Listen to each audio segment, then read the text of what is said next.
Going back to the car analogy, that race car you got that you studied all the components and now you're just tweaking horsepower and how much can you get out of it? And that's what it feels like. You are really optimizing the horsepower of this engine you got running for you. That is your employee benefit plan. And everybody likes it. Thanks for tuning in to the Self-Funded with Spencer podcast. Let's go make healthcare better together. Okay, so I'm sitting here with Bentley Durant. You are the Chief Operating Officer and Legal Counsel or General Counsel of Classic Chevrolet. Nice to meet you, Bentley. Good to meet you, too. Yeah, super excited to talk to you. And I've got my good buddy and business partner over here, or at least work together, Riley Dearing. You are what, practice lead or benefits leader at Hotchkiss? Regional leader at Hotchkiss Insurance, awesome, yes. Man. And so you guys work together as well. And so we have a nice little triangle of business partners here. But I'm excited to dig in with you, Bentley, about your story at Classic Chevrolet and why the idea or why the concept of benefits and focusing on employee benefits is important for auto dealers. And so I think that will be the stage or the crux of today's conversation. But before we get into the meat of what we're going to talk about, I'd love to hear both of your personal stories real quick, some of your background, your bio, and then how you guys came to be doing business together as well. So Bentley, I'll start with you. Sure. Well, first, I'm a third generation auto dealer. My grandfather started it. My dad took it to the top. And I'm just here trying to do everything I can to keep it at the top where it is. Many people know about Classic Chevrolet in Grapevine, Texas. It's the #1 selling Chevy dealer in the world. That's right crazy. now. That's awesome. And it's such a good feeling. But, you can't get to those levels without good employees. And you can't get good employees without treating them right. And that's what we're here to talk about today, is just how you treat those employees better than the other dealers, so you can retain them and keep them and have the very best in your organization. Yeah, so the retention and recruitment component is so important. And I look at it as treating benefits as an asset to your company rather than a liability. And it really can be if it's structured properly. And so when did you get, so you said third generation car business. So when was Classic Chevrolet actually started? It was started in 1991. 91, okay. By grandfather then? By dad. By dad, okay, very cool, man. Yeah, he'd set off on his own, bought a dealership downtown, and several years later, they allowed him to move it out to the fringe where there's nothing but cow pastures. Was that in Grapevine at the time? Or Grapevine, okay. Texas, and that's where he built a dealership that would 10 years later become #1 in the world. #1. So can you give me some context to #1 in the world? What does that mean in terms of volume or say, is it sales? Is it service? Is it both? That means no one sells more retail Chevrolets than we do. Okay. We're also #1 in fleet and commercial. Those numbers don't count. We're also #1 in wholesale parts. Those numbers don't count. Okay. So just retail sales alone. Just retail sales. Phenomenal. Well, real quick, I'll go to Riley. We'll get Riley's story as well. And then I want to flash forward to the point you guys started working together. But Riley, give us your background real quick if you don't mind. Yeah. So nobody ever said, when they were a sophomore in high school, hey, when I graduate college, I'm going to be in insurance. Yeah. So insurance seems to always find the people. And so my first job out of college was installing GPS guidance systems and farm equipment where they would drive themselves through the field. And I did that for about 4 or 5 years, and then went to work for this thing called a TPA. Okay. Self-funded health insurance. Yeah. And I was a regional VP of sales and covered about a 3 or 4 state territory. And in late 18, early 19, became very frustrated in that role as I was working through brokers and consultants to sell the strategies that we offered, and didn't feel like the story was being told the right way to decision makers, CFOs, and even to the HR staff about what can a self-funded plan do beyond the archaic fully insured model. Yeah. And so I ripped the Band-Aid and just and started my own consulting firm. Actually, the first group I sold is a group based out of Lubbock, Texas. At the time, they had about 500 employees, and I was officed in my closet when I became the consultant on that group. Yeah. And so, did you just believe there was a better way to do things? 1,000%. Okay. I got to see behind the scenes where brokers would send me, hey, and I'd just be on a spreadsheet, but I got to see the claims and the performance of a plan fully insured, and then could see what I could do with that and go present that to the consultant, but it never made it.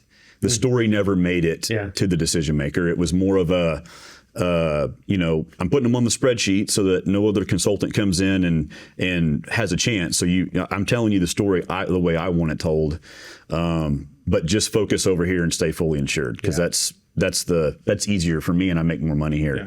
And so when I started my own consulting firm in early 2019, and just had a deep commitment to full transparency. Every penny I made, every penny the PBM is going to make, and I took an unbundled approach to every client that I've ever put in place, completely unbundled. I don't let the TPA shop the stop loss or pick the PBM. As the consultants, I put every piece of the equation together, myself and my team. And it's really, we build the health plan specific to the client. And so in November of 23, went through a merger acquisition with Hotchkiss Insurance. One of the best decisions I could have ever made. So Hotchkiss has a presence in Dallas, all down I-35, San Antonio, Austin, Houston, East Texas, and they didn't have a presence in West Texas. Well, I was in West Texas, and I was having a challenge a little bit with clients coming to me saying, hey, you've done a great job on our employee benefit side. Can you look at the P&C side? And naturally, I didn't have that ability because I didn't have that relationship with carriers. And so Hotchkiss being a large P&C shop, no presence in West Texas. I'm in West Texas, needed a P&C presence. It was a natural fit. And one of the best things I could have done. Chronic health issues, surprise out-of-network medical bills, inflated medical and prescription drug prices. These issues cost self-insured employers hundreds of millions of dollars every year. Add to this the rising cost of care and potential for waste across the life of a claim, and it's clear that self-insured employers need innovative solutions that lower their health plan spend. At Valence, we've done just that, developed innovation that shifts the current paradigm. A complete and integrated ecosystem solution driven by data, one that manages and simplifies the complexity of medical claim costs. It is through analyzing millions of data points that we enable employers to realize and fuel cost-saving solutions. Valence experts come prepared from day one, targeting the fraction of claims that will drive the majority of health plan costs. That is how our team lives the Valence promise, engaging early and often for smarter, better, faster healthcare.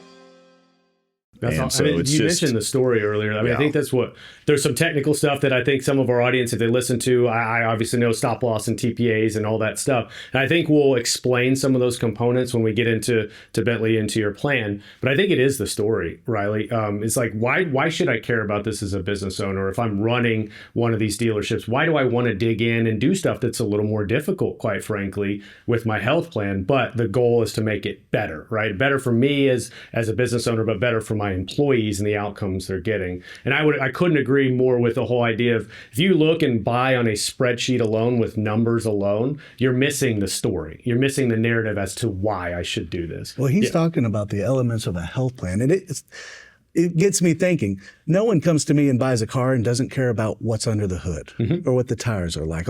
They want to know about the components on their car, not just the payment.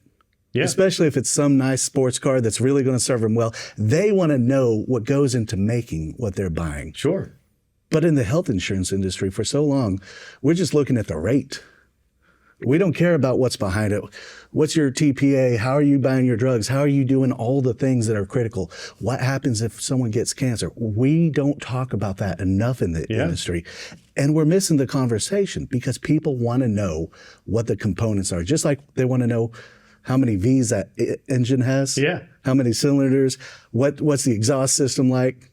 We got to talk about this. We do. And one of the goals with my show in general is to demystify a lot of these words, because you hear some of these words like a stop loss carrier or a TPA. You go, I don't know what that means. And so therefore folks shut down. It's like, no, we want to get them past sort of the understanding of the language we use, because the why, again, behind that is the really important thing. And then you trust consulting partners to teach you the how component of that. I want to ask you, Bentley, how did you get interested in benefits, though? Because people don't often equate like an obsession over better benefits in a car dealership. So where did that come from? Well, I was a second son.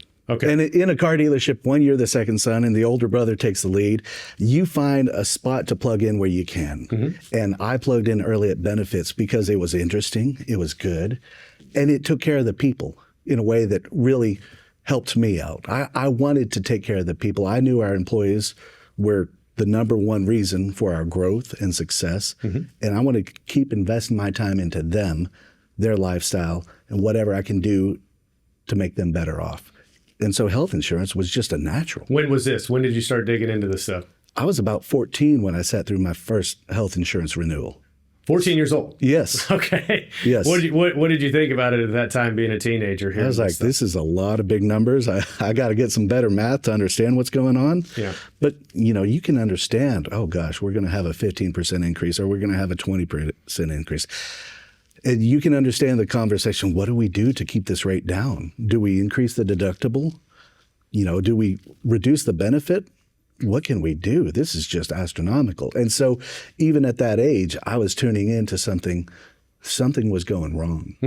And I could tell as a 14-year-old, there's got to be a better But the difficulty is, I would agree with you, there's got to be a better way, but the difficulty is putting a name to it or being precise about what is actually wrong. And I've seen that a lot in my career where business owners, they sort of subconsciously understand there's a problem, but they can't name it. They can't pinpoint it. And so therefore, how do you fix something if you can't name? When did you get connected, Riley, with Bentley? A few years back. It's been a couple years. Okay. So when I met Bentley, their health plan was a long way down the road.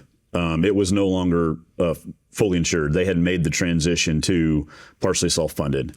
And they were in a reference base model with extremely high fees related to that. And so what we have been able to do is tweak the model of access to doctors, not necessarily through reference base, but narrow network strategies, and partnered with them with narrow networks through the regions where their employees are located.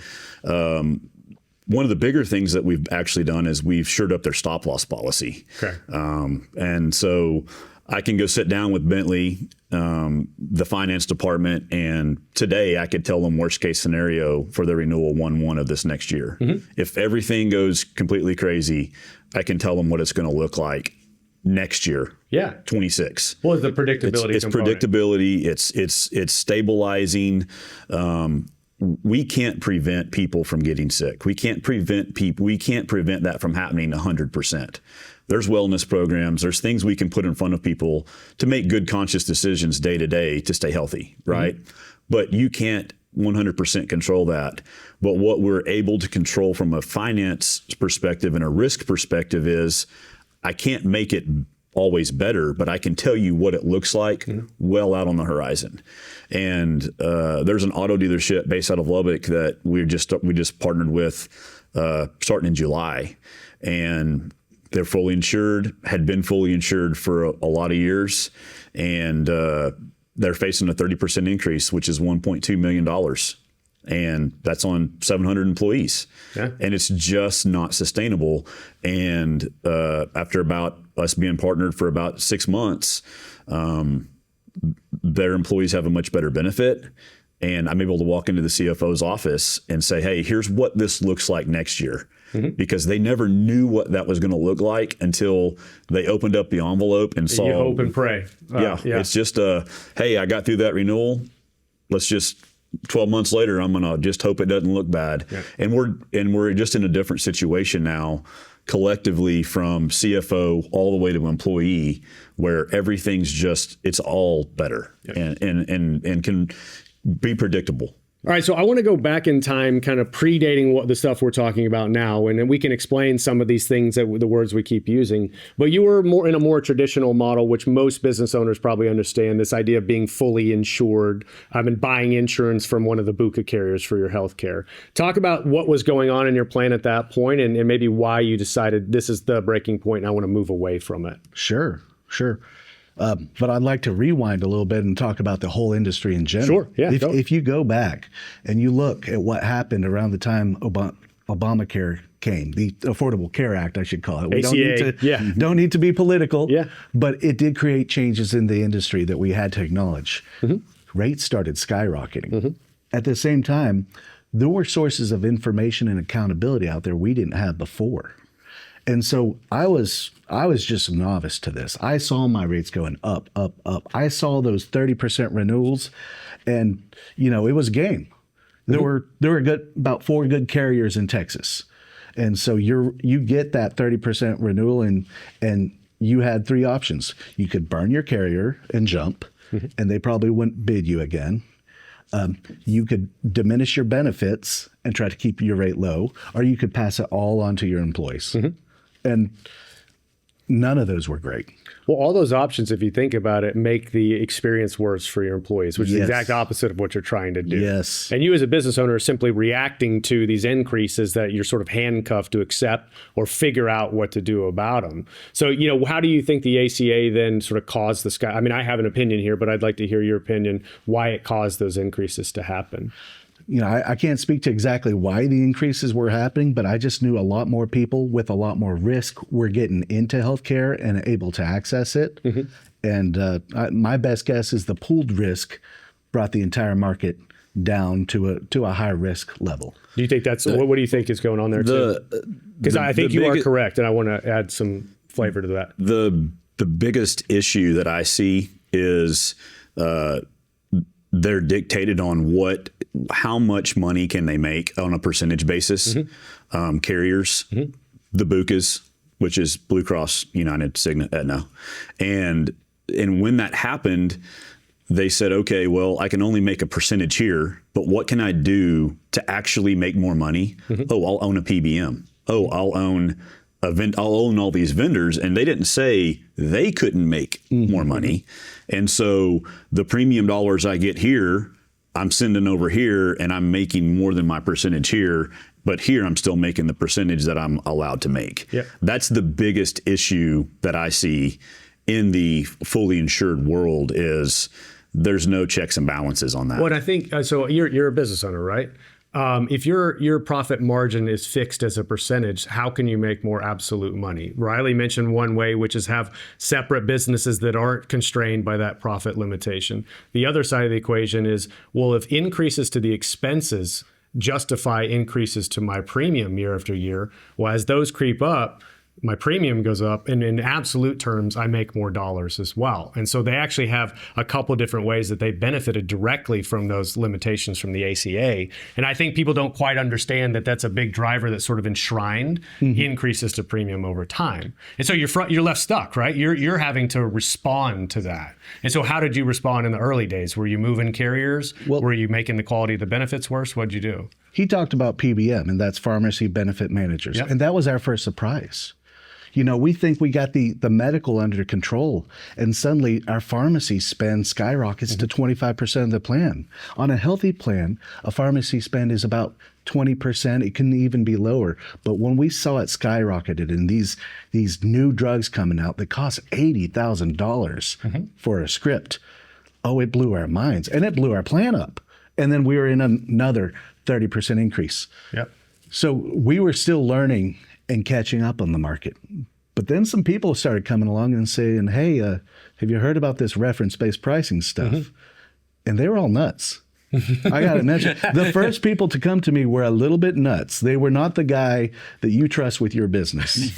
They'd come in at the 11th hour promising the lowest rate, and you just switch reference-based, everything will be fine. Well, and I think in theory, I understand, and I'll explain reference-based for folks that have never heard this term before. I think of it as the opposite of our traditional network model, which is based on bill charges, discounts, and you get to an allowed amount. Reference-based pricing instead says, let's use Medicare as a benchmark, a reference, and let's add a margin on top of that the providers will agree to, and we'll pay them that instead. So it's a bottom-up approach. The issue is some of the challenges you have in getting those systems to accept those prices and the disruption potentially that happens with employees. And so it works in pockets. I have relationships with those types of vendors, but it also requires a certain type of mindset of employer that's heavily willing to engage. And if those things aren't part of the equation, it probably is not going to have the outcome you want. You can break it all apart and save money, but what is the employee experience going to be like as well? Well, it turned out those people were onto something. There was a time and place where you very much as a person or as a plan could negotiate with your providers and come up with really good outcomes. No one had tried it before, or very few had tried it, but in a sense, it was like walking out into the world with no clothes on. There was no guarantee that they would accept your offer. Exactly. There was no guarantee that you wouldn't be stuck in that negotiation for a long while. Meanwhile, your member is getting bills and collection calls and things like that. And so it was a scary world. But for a time, how long were you in that type of arrangement? we were just in that type of arrangement. I'd say about our first year. Just the first year. Okay. Yes. And so predating that, you guys were fully insured, and in the interest of making sure everybody in the audience understands, that's simply just going to a BUCA, Blue Cross, United, Cigna, Aetna, and saying, hey, please quote my risk. Tell me how much premium I pay every single month, and that's the only thing I have to worry about. So I pay that premium. My employees have coverage. I put that in air quotes because it doesn't quite mean that, but I have insurance that I provide for my employees. The issue I have with that, and I'm sure you experience this as well, it's all a fixed cost. So it's 100% fixed cost. No matter what the outcome is in terms of claims, you're going to prepay for those claims in the form of premium no matter what. And so you set your price point, and regardless of the outcome, that's what you pay. You don't have any data. You don't have any claims. You really don't have anything that tells you what's going on in the plan. And then you get that cross your fingers, hope and pray renewal that ends up being 25, 30%, and you have no idea why. Pareto Health is the largest benefits captive in the United States. With nearly 3,000 captive members, $1.3 billion of stop-loss premium in force, and almost 1 million covered lives, no other benefits captive comes close to Pareto Health's scale. But it's not just about the numbers. Pareto Health is a mission-driven organization, and that mission has two distinct parts. Number one, to make self-insurance simple and more accessible for small to mid-sized employers. And number two, to arm them with the most powerful cost management tools on the market. So if you're an employer frustrated with your healthcare outcomes, or you're a benefits consultant looking for an alternative to the status quo, it's time to consider Pareto Health. Pareto Health, where employers come to do self-insurance right, to do it easily, and to do it at scale. And so I was looking at some notes. I saw that you were spending roughly about $9,500 per employee per year in around 2018. And today you've got it somewhere around the $7,200 per employee per year mark. So that's a $2,000 savings per employee per year. And it's also over a 5-6 year horizon that you've accomplished that. And so that's an astonishing outcome. So I want to talk about how we did that. So Riley and you guys together, why don't you tell me, how did we accomplish that level of savings and keep it down as well? Well, sure. As we just mentioned, the reference base was the first year. But your members start complaining. You hear noise. You hear complaints. They won't accept this insurance. And the providers, after a couple of years, had caught on to that. And some just started saying, no, we don't accept your insurance. Before that, if you were out of network and you say, do you accept my insurance? They say, yes, we do. We would love to take you. We'd love to have you in here. In fact, we're going to bill you so high, you'll never believe it. But now they started doing other things because they realized they weren't getting paid all the time. And they're always chasing the money. There's wonderful providers out there, but they got to get paid too. And they should be paid fairly. It's like a car dealership. I know car dealerships I wouldn't send my worst enemy to. And there's the same thing in the health industry. We think doctors are really smart, and they are. They have these great college educations, but not all of them are smart at business. They may be wonderful at medicine, and they'll get you the right pills and the right fixes to make your health better, but they don't necessarily know how to run their business organizations. And Nor do they have much insight in the cost. They don't even know what things are costing for what the services they provide or the prescriptions they write. And so the fix for that, a poorly run organization, is just keep increasing the cost. And that's what we learned under the Affordable Care Act. The same surgery at different providers could be astonishingly different in what it cost. And then the other thing we learned about a poorly run business, sometimes that same surgery had different outcomes. You'd have complications. You'd have secondary infections if you went to the wrong facility. And the ACA provided us with all this information. I was astonished. If we could get our people to the right place to get the right medicine, not only would our costs go down, the quality would go up, and they'd be happier. Well, that's the part of the equation, Riley. I want you to comment on this and talk about once you got under the hood, some of the changes you wanted to make. But that's the part of the equation that most people don't understand, is you actually can improve the quality of the benefits and save money simultaneously. And I'd actually say those two things are mutually inclusive, meaning you're going to give better benefits because you're saving money and vice versa. And that's what most people in that traditional model believe is an impossible thing to do. So once you got under the hood, Riley, what were some of the things that you wanted to tinker with here? Well, so moving from the reference-based model to a narrow network approach, which we mentioned. Can you explain that then for the folks that don't understand a narrow network? So a narrow network is, you may think of it as an HMO. It's going to be specific hospital systems and a network of doctors in a certain area. Okay. And we're steering traffic that direction. And because they're the only show in town, we get preferred rates there. So you can, in the reference-based world, you would always want a safe harbor where, hey, this facility is going to accept our 150% of Medicare, or 180, or whatever our number is. It's that same model, but it eliminates a whole lot of noise because it's the carrot, not the stick. We're not forcing people necessarily to one spot. So it's a little broader of a network than a reference-based model, but it's a safe harbor in a reference-based model. But it's guaranteed that if they walk in the door of that facility or those doctors, they're going to be covered and there is no balance billing on the back end. Yeah. And so what's the benefit then to those doctors? It's the speed of which they get paid and the predictability? Yes. And knowing that, hey, you know, when it comes time for the heads and the hearts and the things that the hospitals really want, they're going to get it. Okay. Because that's where the ID card dictates, hey, this is where I need to go to get my coverage completed, where I'm not going to have the balance bill on the back end. So, and are you also driving that through, Riley, or you, Bentley, as well? Are you driving that through incentives for the member to make that better choice to go to that network? Yes. Okay. So I'll let Bentley talk to that because he's pretty passionate about the benefit that he has for his employees. So there's a significant benefit there. Yeah, that narrow network is just saying, hey, these are the good places to do business. Let's use them first. And then over the years, and I'm jumping ahead, but we developed a plan to incentivize people to go to the best places.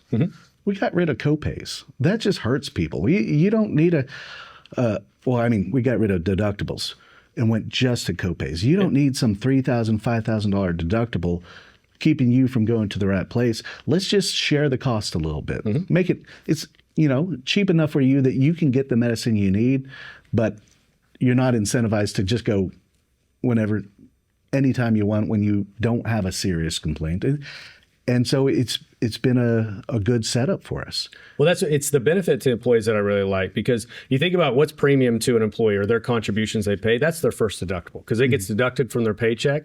That's out the door no matter what. And then if you start putting a large deductible on top of that for them to go consume healthcare, that becomes a gigantic impediment for them to get the care they need. So I'm a huge fan of getting rid of that as much as possible or keeping that as low as possible, because what you don't want is a person that has a complaint that's fairly benign in the grand scheme of things to go get to the service they need now rather than prolong that service until it gets really bad or catastrophic. And then it's a hugely expensive claim, and it could be catastrophic for their health as well. So take away that impediment to access so they can go to the doctor they need to go and give them the right incentives to do so. The analogy that I give because we have multiple dealerships that we're partnered with as consultants for them, and ag dealerships, power sport dealerships, auto dealerships. Our biggest relationships are with auto dealers. But one of the analogies I give is to kind of help bring it home to the employees, because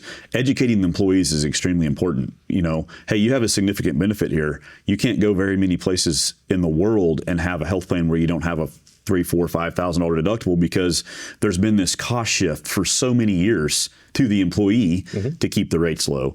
But the analogy I'll give is that I'll say to the members at open enrollment meetings that are sitting in front of me that work at these dealerships is, hey, just envision, Riley, my favorite vehicle is a black Z71 pickup, and I'm driving down the access road out here in Grapevine, and Classic's got one set in there. I pull into the parking lot, pull up to the front, walk inside, sign a check, slide it across the table, and tell the salesman, hand me the keys, I'm leaving. You fill the check out, and I'll figure out in a couple of weeks, what am I paying for this pickup once it hits my bank account? And they'll all go, and I'll say, is that anything that ever happens to you guys? And the salesmen in the room are like, psh, no, not even close. Well, when you walk into a doctor's office or a hospital to get a knee surgery and you hand them your ID card, you've just handed them a blank check because you don't know what you're going to pay, and the health plan doesn't know what they're going to pay for about 30 or 60 days until that hospital sits there and goes, okay, how many $200 aspirin we want to put on here? How about a $50 pill change? And that really hits home to the employees like, okay, so then they'll listen to, hey, here's what we need from you. We need you to be a good consumer of your health plan. Putting consumerism in healthcare is really what we're after. And when you do that and you provide a really good benefit to make a good decision, to be a good consumer, you end up 4, 5, 6 years down the road, like Classic is, with a health plan that hasn't increased the employee or employer contribution to the plan in 5 years, 6 years. You end up there in that situation where then you can get really creative and start offering even better benefits throughout the year to the employees. But it's the consumerism in healthcare. And so I tell that story of an analogy in the room, and they're like, no, that never happens. And oh yeah, I am just giving them blank checks because I have no idea what I'm paying, and neither does my employer.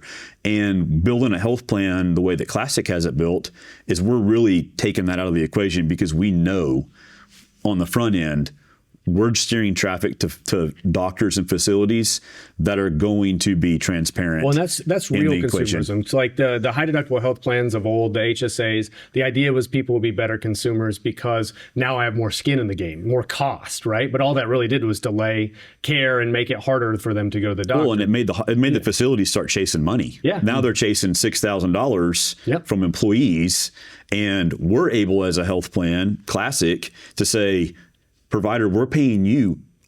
It's all coming from us, and they want our employees coming in the door because they're no longer chasing thousands of dollars. What I was getting at too is the consumerism. That's real consumerism, right? So you set up an incentive for the employee to make that choice. You do so because the physician benefits, the employee benefits, but your plan ultimately benefits as well. And the long-term benefit of that is you get to keep the cost down over time, or you keep contributions flat for 5 or 6 years. And so them understanding the role that they individually play in order to help you do that is really important. And I think it comes down to making it easy for them to make the right choice, but giving them the incentives to make that right choice as well. So I want to move on to the pharmacy side, if you don't mind, because I know you mentioned it earlier. Most people don't really know inside of their plan how much the pharmacy costs are driving their overall increases over time. So what was some of the stuff that you uncovered when you started looking at the prescription drug side? Excellent. Yeah. We're diving into the components of the car. We're talking about the real engine here. Yeah. The pharmacy plan. And I'd heard people tell me, oh, you got no idea what you're spending on pharmacy. And I'd say, well, yeah, I'm spending 23% of my premium. That's what I'm spending on pharmacy. Or it's X percent of my claims. That's what I'm spending on pharmacy. But to be honest, I had no idea. The pharmacy world has changed dramatically. There are actually bigger discounts to push customers to certain name brand medications that get kicked back. And I didn't even know that was going on. Now, we found a good PBM and we're working with them, and I'm getting $250,000 kicked back to the health plan every quarter. In the form of rebates, right? In the form of rebates. I know the kickback word's kind of like a delicate word in the benefit space, but it's rebates, right? So we all want to explain a rebate for the folks that don't understand that. And I actually don't like it. But a rebate is where you want someone to buy something, so you give them an incentive to buy it, and the pharmacy starts pushing them to buy that. Maybe it's the expensive medicine over the generic, or maybe it's something else, the brand new medicine, whereas the older medicine is still working for tons of people, and we should have started there. So they're being pushed. The Bucas of the world are pushing you to the more expensive medicines. And that's that middleman. That's that PBM, the pharmacy benefits manager, that's doing that. Yeah. ClaimDoc is a medical claim auditing and member advocacy company. We provide fiduciary services to employer-sponsored benefit plans, and allowing them to create an environment where we ensure that the benefit plans are being charged in a fair and reasonable basis. My business is basically people, and it become a real simple transition. We thought it was going to be far more complex. I've saved, we'll say, hundreds of thousands of dollars. I could not say enough about ClaimDoc. Right. Yeah. Right. And whether a health plan is, just for clarity, whether a health plan is fully insured, level funded, split funded, self-funded, every health plan has a PBM involved. Mm-hmm. The BUCAs that are fully insured, they've got a PBM component. Those that are purchasing a fully insured product may not even realize who the PBM is. Mm-hmm. But there's a PBM involved in every single health plan, pharmacy benefit manager. Mm-hmm. And the last reporting that I sifted through for Classic had their total RX spend at $49 per member per month. And the national average is somewhere around, I think it's 125, 135 per member per month, which is, you've got to really focus on what is, is it per member per month, per employee? So per member per month, that's all the belly buttons, $49 per member per month. I mean, they're running as well as any group I've got, but we don't have many clients that are over 75. And it's really just, and a lot of folks may say, well, yeah, you're probably just cutting out all of the RX. No. It's about how we're getting that to the end user. It's not about, we're not letting them go buy, the drugs that they need. All of the employees are getting those life-saving drugs that they need. Every single one of them. It's about how we're accessing them and how we're getting them to the end user. And I'm in agreement with Bentley. I would rather there not be any rebates, because all that meant was originally we just paid too much. Mm-hmm. But at a minimum, his health plan is receiving those rebates now, when in the old fully insured model, and even some standalone PBMs out there, they weren't getting 100% of that. His company, Classic, is getting 100% of those rebates back. Well, I think those two things can be true, right? So rebates on certain drugs do exist. And if that is the right drug for that person in that moment, then you should be getting the rebates, all of them, rather than the PBM. Mm-hmm. But also, if you structure or work with a transparent kind of third-party PBM that is focused more on lowest net cost, and are there drugs available that can instead be prescribed that are much less expensive, could we give those to the member, or could that be prescribed as well? So both of those things can be true, but in the other traditional model, all their incentives are to drive to the most expensive drug possible, so they get that rebate. Yeah, because the carrier keeps the rebate. Yeah. And so what they'll do, even in a ASO model, is they'll say, hey, our admin fee is $98. Well, no TPA out there charges $98. Mm-hmm. It's depending on the size of the company, it can be $40, $50 PEPM. But the BUCAs will say, hey, ours is $98 or $105, and we're going to go ahead and give you your rebates on the front end, and we're going to give you an administration fee discount down to $45 or $50. And I'm looking at the spreadsheet going, no, you're just in line with everybody else. So it was a fictitiously high inflated number. Yep.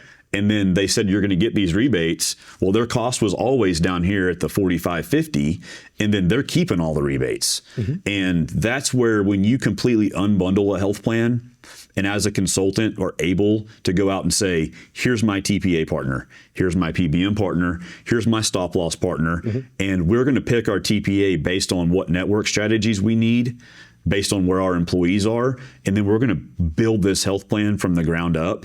You're able to cut the fat out of all of these unnecessary expenses that so many employers out there are experiencing.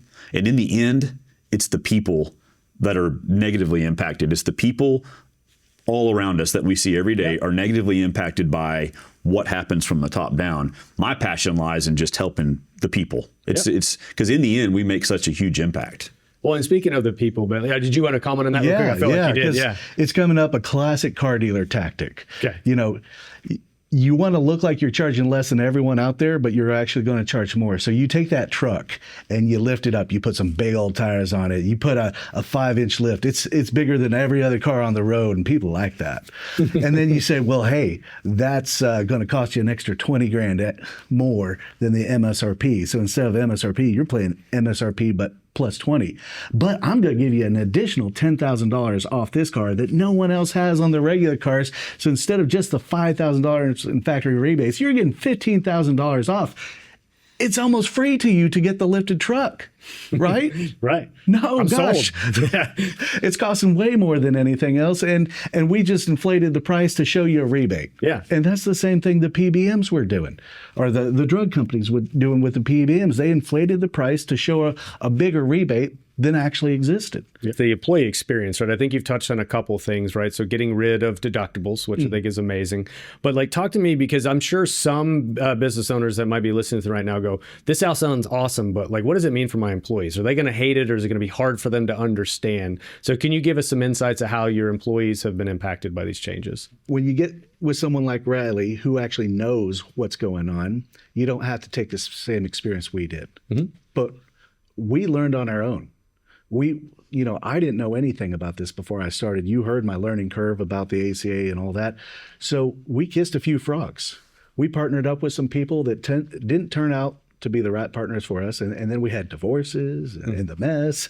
But we found our way to the best strategies, PBM being one of them. And that's what we're doing right now. The employee experience gets better as you find better partners because they can communicate better with the employees. The first one, pure reference base, employee experience was difficult because they were having trouble accessing medicine. Yep. There's some providers out there, some hospital associations, that wait until the week of to call the member up and say, hey, yeah, we don't accept your insurance. We're going to need $16,000 cash or we're canceling your surgery. And that's scary. Absolutely. When you're looking down the barrel of a big C-word cancer struggle or something like that, and that surgery was your hope, that's a scary call to get. And so when we moved into direct contracts and narrow networks and things where we could assure that surgery was going to go through and there wasn't going to be a collection call 3 days beforehand, our member experience became wonderful. And you guys are capping their out-of-pocket expenses pretty low as well, right? Is my understanding correct there?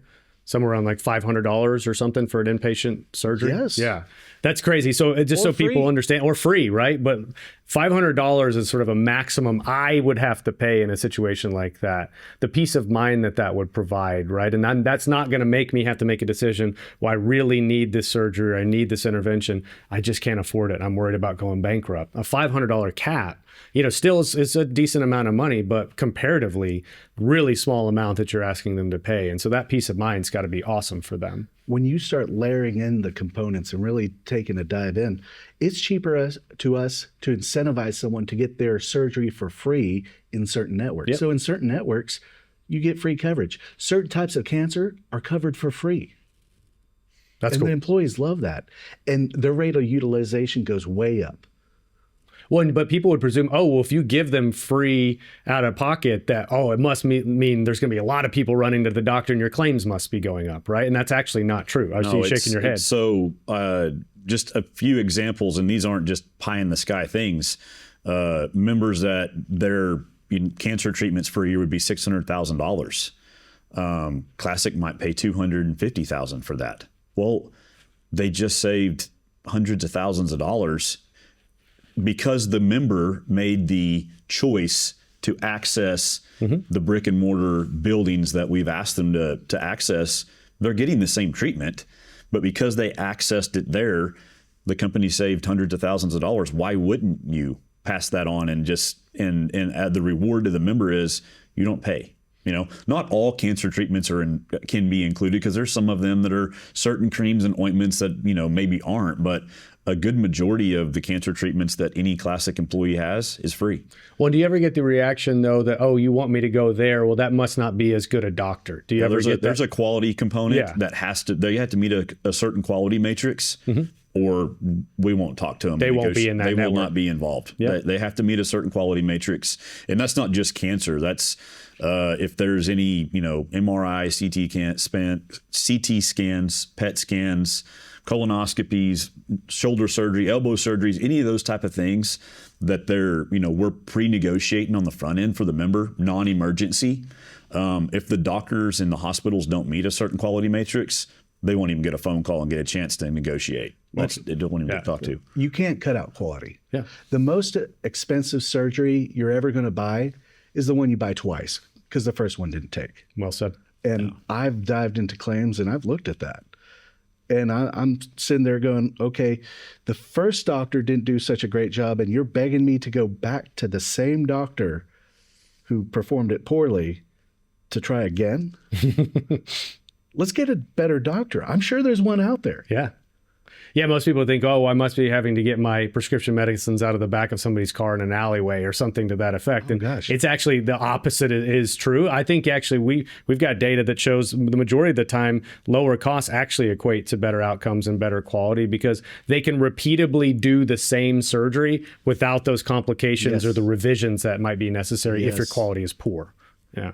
Well, so are you also paying 100% of the employees' premiums as well? Or is there a small contribution that they're having to pay? 100% for employees. That's to do what you guys have done and then to pay 100% of an employee only. I mean, it's like you start to get down to the road of why doesn't everybody do what you're doing inside of your plan? And I think that speaks to where we should probably go next is the importance of the relationship with the consultant and having a guide that not only can push you in the direction that it needs to go, but knows how to execute on those. And so, Riley, I'll come to you, man, and talk about like the importance of that relationship between you because you're trying to execute on a vision for them, but you kind of bring the tools and the skills and the know-how to the table in order to do that. So talk to me about the importance of that relationship for you guys. Yeah. So Bentley keeps me on my toes. I mean, there's not much that gets by Bentley, and so it's a really good partnership. And he has his passions align with my passion. The passions he has for his employees align with the passions that I have about this industry in totality. Because when I was working for a TPA and calling through brokers and consultants, I just sat on the sidelines and watched. That's unnecessary. It's not necessary that employer keeps going through that. So every morning I wake up and my feet hit the ground, and it's I just have a passion to help employees experience what Classics experience. And I really think it's the alignment in what they're trying to accomplish, what I want to accomplish as a consultant, because I have a deep passion to really help all the way down to the people that work for these companies. And so if I could sum up in one really sentence about how we do what we do to help employers like Classic and what Classic's doing is we help take our clients and our partners from a place of just buying insurance every 12 months like it's home and auto to a position of running a health plan like it's number 2 or 3 on the P&L, which undoubtedly in every company, most companies, it is. And why, if you own a seed manufacturer company and one of your biggest, largest expenses is trucking to haul your product, are you just going to look at it and say, well, we're going to keep outsourcing that to a vendor and every year they're going to give us a 15% increase? Or at some point, are you going to say, why don't we just own our own trucks? Mm-hmm.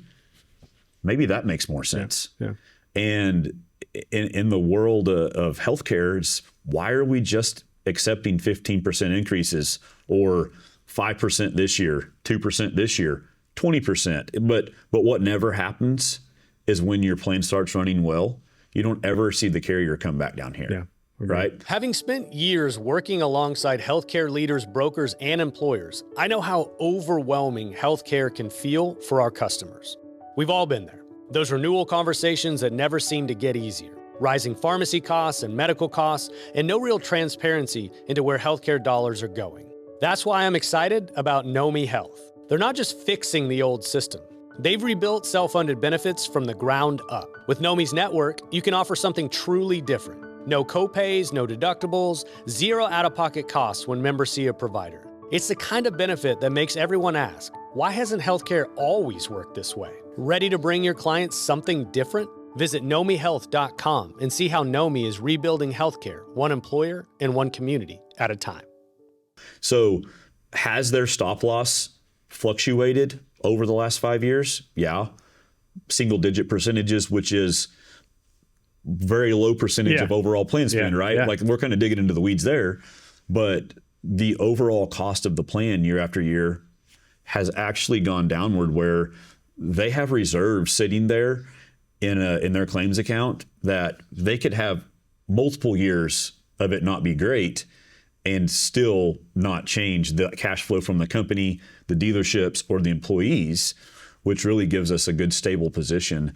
And so it's just the partnership and the idea that, you know, Well, I'm Classic sure it's and I are built so- on trust and credibility too. And Bentley, your perspective on key. that. Yeah. That's yeah. key. Yeah. So, I mean, you know, when you're doing some things that are cool and innovative, right, you've also got to have a high level of trust that your consultant can go execute on that, right? You go outside of the buka and you're used to doing that. You are walking blind through an unknown world. And so the only critical component is that trust. Can you trust your agent? Is he going to guide you through that new world and show you how to do a better healthcare system, a better way of insuring your people? And that's what Riley's done for us. Yeah. He's got the transparency. He's got the accuracy. He always has the right information, and you don't have to question it. Well, we've got the evidence and the outcomes now too over a period of time. And so I want to, if we could, kind of talk to the skeptics in the room at the moment, and because they might say, maybe there's a dealership out there, a guy's running it and going, well, yeah, that's you. And Bentley, you sound like you've dug into the weeds, and so you're willing to take these risks, but that's not us, right? So let's talk to those folks that might haven't quite gotten over that hump, or it sounds great in theory, but I'm worried about the work or the risk involved in that. So what would you say to somebody that's on the fence about these ideas? Well, you're going to be in my shoes. I mean, it's just a matter of time. You're going to get hit with that big increase. And, you know, you may feel comfortable with where you are right now, but when that next increase comes, you're going to wish you had considered something else. We call that the damn it moment. The damn it moment, for Damn sure. it. Like, what am I getting ready to do? Yeah, 100%. And I think if you continue down that path, right, the problem is going to, if you avoid a problem for a while, it keeps getting worse and worse, and to the point where you get that damn it moment and you go, I have to do something now or else. And I think I would say is get out in front of that feeling. If you sort of understand there's an issue with the way that you purchase healthcare, but you can't quite pinpoint it, that's the conversation you need to have with your consultant next and say, what else is out there? What else can I be doing? You're going to be a little bit uncomfortable at first, that it's going to be some new ideas and some new partners, but the ultimate outcomes is what you're driving towards. Everything we just discussed is really only possible in a self-funded arrangement. Yeah, it's the flexibility. You have to put yourself in a position to have flexibility. So if Classic's health plan, the PBM vendor became suspect and the service was not great, or the stop loss partner that we've got wasn't, we needed to do something there. He can actually make business decisions at renewal, and the employees have really no idea that we changed stop loss care. Now the PBM, they would know because it may be a different vendor there. There's a lot of things we can do with their health plan. We can do mid-year reviews and say, okay, 6 months out, we need to be prepared for this change, and we can do that. In the fully insured model, it's like a home and auto quote. You get it. If it's 15%, you shop it, you might move it, but that is what it is in the fully insured model. And with the ability to be flexible, we can now make decisions, and we got predictability for 24 months out. I can really tell him his worst case scenarios. And then as we know that, in the short term, we're able to be flexible in vendors and plug and play should we need to. Haven't needed to. We did just partner with Pareto on stop loss. Classic did for 1/1. And so we made that change. They don't have a single employee that has any idea that happened, except maybe the CFO who's helped transact a little business there. But the employees had no idea. But we are now in a better position risk-wise with the partnership with Pareto. Well, I appreciate you mentioned Pareto. Yeah. Nice little plug there. That's who I work for. But the multi-year sort of sustainability is a lot of what we talk about. And so we've talked about current state of the union for you, Bentley, but this isn't a set it or forget it type of thing. You have to actively be managing and thinking about the next 24 or 36 months. So if you don't mind, talk to me about what you're sort of projecting in the future and maybe some changes you might be considering to improve your plan as you go. Well, it's like any department in an auto dealership. You don't just hire a new manager. Okay, that's my new service manager. I got that done. I'll check on him in a year. No, you're going to be involved. You're going to want the reports. You're going to want to know how he's doing. If he's performing well for you, you're going to keep him around. If you trust him, you're going to keep him around. If he's performing poorly, if you got turnover, if you got problems, you're going to have correction there. And it's the same way here. And I got to tell you, back to that other question, I know we're not there anymore, but if you're someone stuck in that old BUCA mindset, it's probably because the advisor you have advising you on your health, your broker, whoever it is stuck in that mindset too. I say if you're over 100 employees on your plan, maybe 125, and you don't have a full understanding of the risk component of this, and I've got a full presentation that I do on a whiteboard. It's kind of start in the top left corner and go to the bottom right. Yep. And if somebody in the room is CFO mindset that understands risk, it's really simple. It's actually really simple. And you might be taking on 10% more risk. And you might look at that and go, whoa. And I think there's a lot of consultants that just go to that. It's the bottom right of the spreadsheet. Yeah, bottom right of the spreadsheet. Don't look, it's on the spreadsheet, but it's more risk. Don't worry about it. And that's not the whole story. The flexibility we're able to have in getting people to the right spot, the plug and play of the vendors, it just, that's the key. You've got to get to the point where you're flexible. And if you've looked at it and it's always been, well, I get this a lot. Yeah, we've looked at self-funded. It's never made sense. How many employees do you have? 350. I'll just tell them point blank, it's never not going to make sense for you. Yeah. But you're thinking in a 12-month cycle. And I know over here you get really frustrated for like 2 or 3 months because you're going through renewal. And then when you get through open enrollment, it's like, I'm glad that's over with. But then we get back around about 6 or 8 months later, and then we start kind of getting a little bit nervous about, I wonder what that's getting ready to look like. We know, like it's just and it's so I predictable. contextualize it with some really basic math, and you're absolutely right, because most buyers are stuck in a 12-month buying cycle. So let's look at somebody that's fully insured today, maybe an average. I do want to answer your please. question. You asked me what's next, and I'll tell you about some of the things that are next. This year, we kicked off a good decision fund at the same rates. Good decision fund. Good decision fund. Okay. At the same rates, we're generating so much premium into the trust fund for my employees to pay their claims. We're generating so much premium that we're going to start bonusing it back when they're making good decisions and our claims are doing excellent. Yeah. Because it's all about their choices helping us save that money, and we want to recognize that. The other thing we're doing, that claim fund is starting to increase, not decrease. So we're going to invest it. I mean, you're limited in what you can do, but interest rates are 5%. Why not have an extra 5% on that money at the end of the year? Why not do laddered CDs? Why not do some of these, very intelligent ways of managing that money and seeing it grow, not just shrink? For the employees' behalf. Yeah. Yeah, because it's there.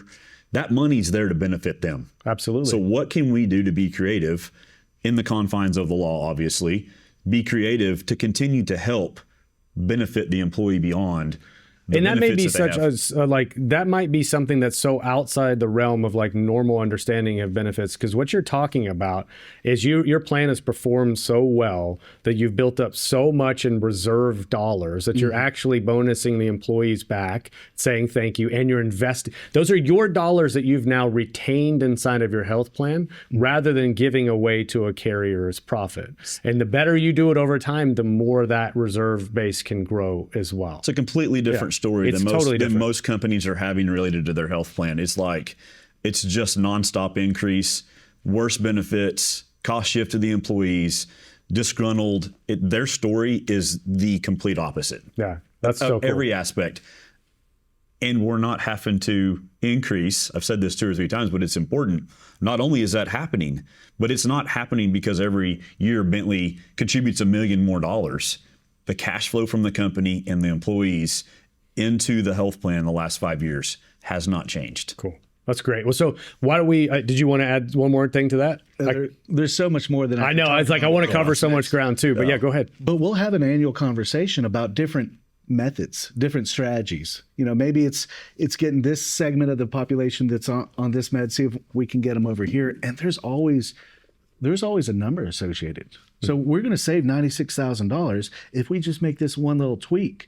And we'll talk, is it worth making that tweak? Is it too much disruption or not? And if we can make it without much disruption, we tweak here. We save $96,000 ahead and above all the performance we had. It's like, going back to the car analogy, that race car you got that you studied all the components and now you're just tweaking horsepower and how much can you get out of it? And that's what it feels like. You are really optimizing the horsepower of this engine you got running for you that is your employee benefit plan. And everybody likes it. I was going to bring up putting it on the dyno too, and just seeing what you get as a car guy myself. Yes. All right. So two things I want to finish up with, if you guys don't mind, and kind of get us towards the end of the show. The first I really want to cover, Bentley, with you is like, how does what you're doing in your benefit plan align with your philosophy in your company and the value system that your company has? And then I'll come to you guys after that and do closing thoughts. But what does this do for you to be able to live out your values through what you offer your employees? Well, a lot of people look at Classic Chevrolet and say, how do you do what we do? And I've always said there's no secret sauce. Every time we get an award, my dad says one thing, and it's as predictable as the sun rising tomorrow. He thanks his employees for it because he knows all the power of our organization is in our ability to attract and retain the best employees in the marketplace. And that's what this is about. Giving them the best workspace, giving them the best work culture, and also, by the way, when they're working for us, making sure their needs are taken care of, making sure they're paid above average, and making sure their benefits are the best out there. And the thing about benefits is I'm doing it better than all my competitors and cheaper than all my competitors. That's the crazy part of it all, right? You assume, you offered the quote unquote Cadillac of benefits. It must be way more expensive. And the reality is that the opposite is true. And I think it is important, sort of your value system as an organization, as a family run business, those transcend just what you do, right? And you're living out those values in the way that you treat your people. And benefits are a huge component of that employee-employer relationship. And so that just speaks volumes to how you treat your people. So the last question, guys, and happy to continue this conversation, and we can even do other parts of this, but I think just summarizing what we talked about, because a lot of these concepts ultimately might be kind of new for people, and some of the terms may seem scary because I don't know what they mean, but I think it's crucial to summarize it in a couple sentences of why this is important or why they should lean in and start asking these type of questions. So Riley, I'll go to you first. Help me sort of summarize closing thoughts of what we covered. You just don't want to get all the way to that damn it moment. Being on the front end of it before you get to the point that you've got the 35% increase, which equates to 7 digits. And then it's even making a consultant change at that renewal. It's going to take a minute to really evaluate where are our problems. There's going to be a lot of low hanging fruit that we can make big impacts in the beginning, but before you get to that point is the best time to start evaluating it. And if you're certainly over 200 employees on your plan, but mostly 125 employees on your plan, 100 employees on your plan, you need to be evaluating it in depth. And not just throwing it on a spreadsheet, but do you understand the 4 buckets of a health plan and how those go together and who does what and why your risk and why it's actually not so scary? Because the reality of it is, it's not really fully insured, it's fully deferred. If it happens to you, you're just shifting the risk to next year and next year and next year. And it's going to happen. And you end up in a reactive cycle rather than being proactive, was what you guys are talking about. So Bentley, I'll go to you. Your closing thoughts for maybe your peers here. If you're stuck in the same thing and you're looking for a way out, don't wait till the renewal. That damn it moment is going to come. I knew it was coming, and that's when I started. The entire year I started looking for alternatives because I knew, because of the way rates were increasing in 2018, I was at the verge of not being able to afford the health coverage for my employees. And I predicted that. And we made the right choices, and we saved $3 million that year. $3 million for my total plan. And we kept saving it every year. Making that decision today, choosing to be proactive in this year pays dividends. So, please. Well, we're about to expand. I say expand our partnership. We're in the process of what we've done on the EB side of the house at Classic. We're about to do, and we're actually not about to do. We are in the process of on their PNC side. It's a whole mentality, but we have been able to put together through the Hotchkiss PNC side of the house. I say we, like I'm a mouse in someone's pocket, but we've got really smart folks on the PNC side that we've engaged and are working down the same path on their PNC side of the house with all of that risk. And we've evaluated it for we engaged a year ago right now on the property and casualty side, and have ran a full analysis, dug completely in the weeds, and we're looking for these same solutions on that side of the house as well. So But no, the way that I could summarize this, if I could say anything, is simply business owners need to be willing to lean in so they can raise their line of sight. And so what this really means is lean in, be interested, be curious, and start thinking over a longer term horizon so that you are getting the outcomes you want. And a lot of that comes down to the system you participate in. And if the system you participate in today is driving outcomes that you don't like, then the choice is stay in that system, bang your head against the wall, and hope one day it changes, or you look at a different model like you guys are describing. So Bentley, Riley, I really appreciate you both doing this. This was a lot of fun for me. As a car guy, especially fun as well.